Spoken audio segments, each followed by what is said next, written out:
don't we just start there? Dr. Verma, I wasn't sure I understood your answer to Senator Moody a moment ago. Do you think that men can get pregnant?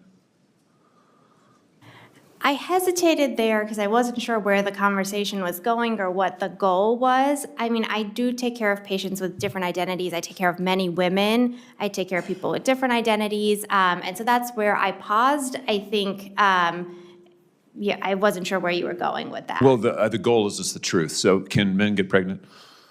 Again, the reason I paused there is I'm not really sure what the goal of the question is. The goal is just to establish a biological reality. You just said a moment ago that science and evidence should control, not politics. Absolutely. So let's just test that proposition. Can men get pregnant?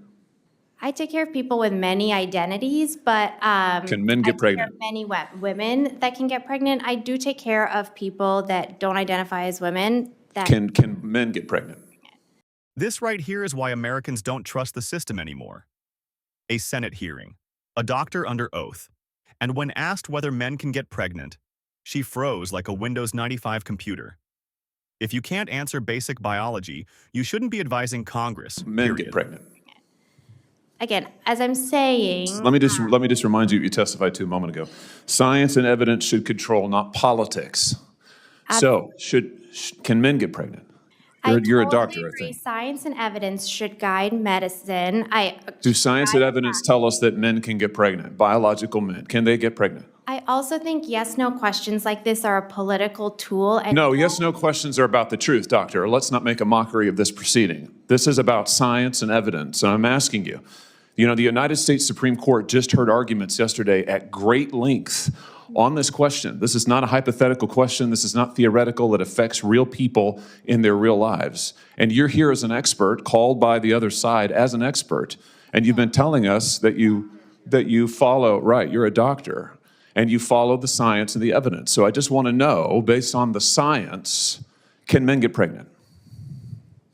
That's a yes or no question. It really is, I think. I think you're trying to reduce the complexity of a lot. I'm not. I'm trying to get, it's not complex. I'm trying to get to an answer, and I'm trying to test, frankly, your veracity as a medical professional and as a scientist. Can men get pregnant?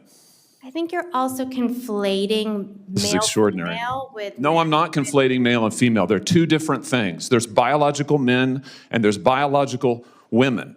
And I want to know, can men get pregnant? What you were talking about is biological... You're not going to answer my question. Biological males.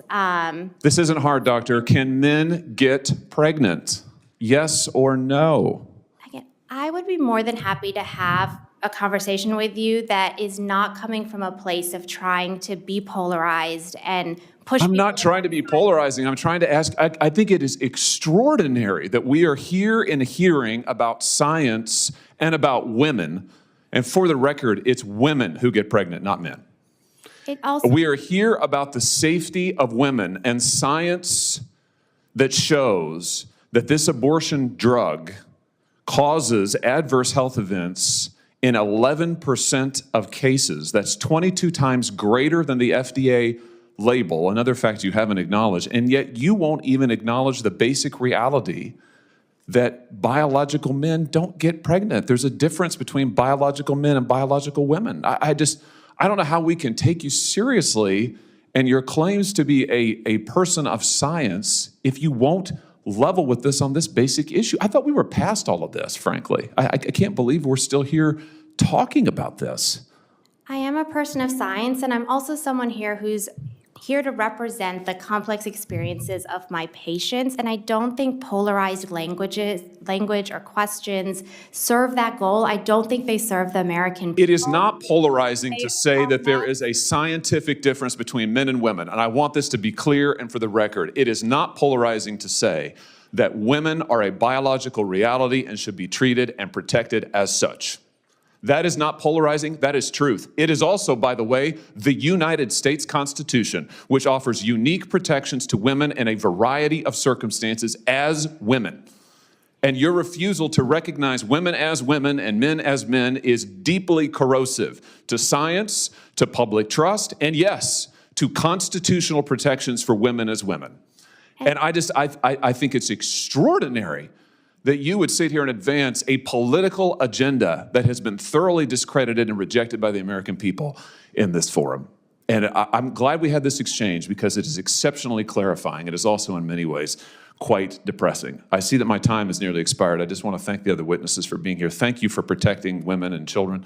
Thank you for your valiant efforts. Thank you for following the science. And thank you, Mr. Chairman, for this hearing. We just watched a U.S. Senate hearing where a medical doctor, someone who claims to follow science and evidence, was asked the most basic biology question known to mankind. Can men get pregnant?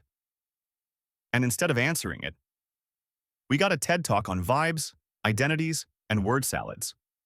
You cannot make this stuff up. Let's be clear. This was not a trick question. This was not hate. This was not polarization. This was Biology 101. Men do not get pregnant. That's it. End of lecture. But watch what happens when the senator presses her. Suddenly the room fills with fog. Oh, it's complex. Oh, I treat many identities. Oh, yes or no questions are political tools. No, they're questions. If you can't answer a yes or no question about pregnancy without breaking into a sociology dissertation, you're not practicing medicine, you're practicing ideology. This woman could have ended the entire exchange in 3 seconds, but instead, she chose to twist herself into a pretzel like she was auditioning for Cirque du Woke. And notice this pattern every single time. Ask about biology. That's complicated. Ask about women. That's polarizing. Ask about facts. That's political. Funny how reality only becomes complex when it threatens the narrative. And then comes the real bombshell. This hearing was about women's health. Actual women, biological women, including hard data showing abortion drugs cause serious complications in 11% of cases, 22 times higher than what the FDA claims. But instead of addressing that, we're debating whether men can get pregnant. This is why Americans are furious. This is why trust is gone. This is why institutions are collapsing. Here's the truth the radical left doesn't want to admit. Women are real. Biology is real. Science is not optional. And feelings do not override facts. You do not protect women by erasing them. You do not advance science by denying it. And you do not follow evidence while refusing to acknowledge basic human reproduction. The senator was right to call this out, because if doctors won't tell the truth under oath, why should anyone trust them with our laws, our daughters, or our Constitution? This exchange was clarifying all right. Clarifying that the emperor has no clothes. Clarifying that ideology has infected medicine. And clarifying why patriots must keep standing up and saying, reality is not hate, truth is not political, and women deserve protection, not word games. Like, subscribe and share if you still believe science means science,